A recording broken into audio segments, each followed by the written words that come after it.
Good morning, good afternoon, and good evening anywhere in the world. My name is Ken Duong. Welcome back to our global weekly updates.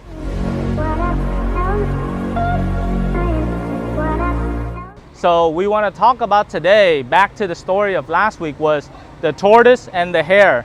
And the situation right now, who is the tortoise and who is the hare, and is Vietnam winning or losing in the vaccine race? And we want to be perfectly honest with you. Right now, Vietnam was in a situation where it handled the COVID situation very well, very low death numbers, very low infections. However, from April 27th, it's getting a lot worse. And Vietnam does not have the vaccination program it needs to get out of the situation. As opposed to the United States, people already going back. Over 50% have been vaccinated, and that is critically important. Vietnam is losing on potential foreign direct investment opportunities because people are looking at other countries. Vietnam's also not being able to go back to normal. We are currently in a lockdown right now under Decree 15 and 16 in some places as well.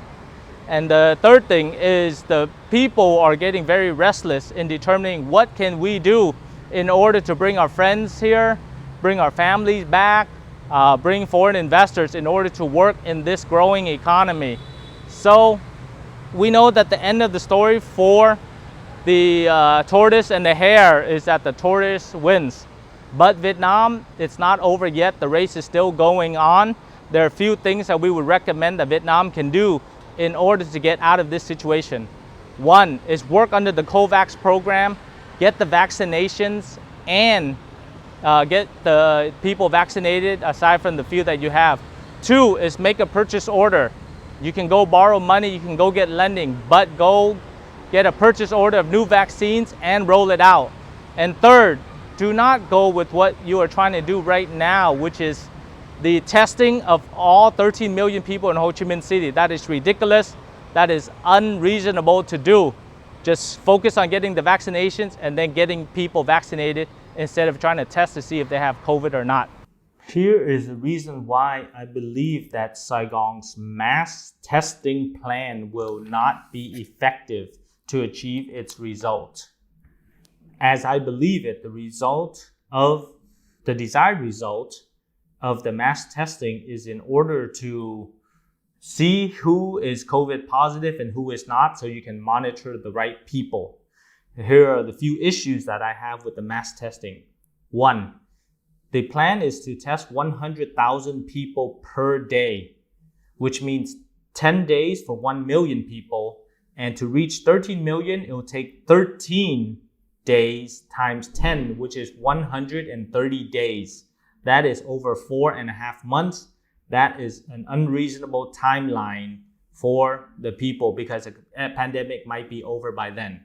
Number two, instead of doing mass testing, you rather just do vaccinations because people have to come and wait in line maybe half a day or a whole day in order just to get tested. You would rather wait for the vaccinations and get them in to get vaccinated. It's a much more effective use of the government resources and the people's time, including the millions of foreigners currently living in Vietnam. And finally, the mass testing's purpose is to get clusters and identify who are positive so that you can quarantine them or prevent them from spreading any further. That is already happening right now anyway because the incubation period is over 21 days. So thus you can test them now and then 21 days later they can still be positive from somebody else. Therefore, you'd have to continuously test the people over and over. And how could you do that with 13 million people?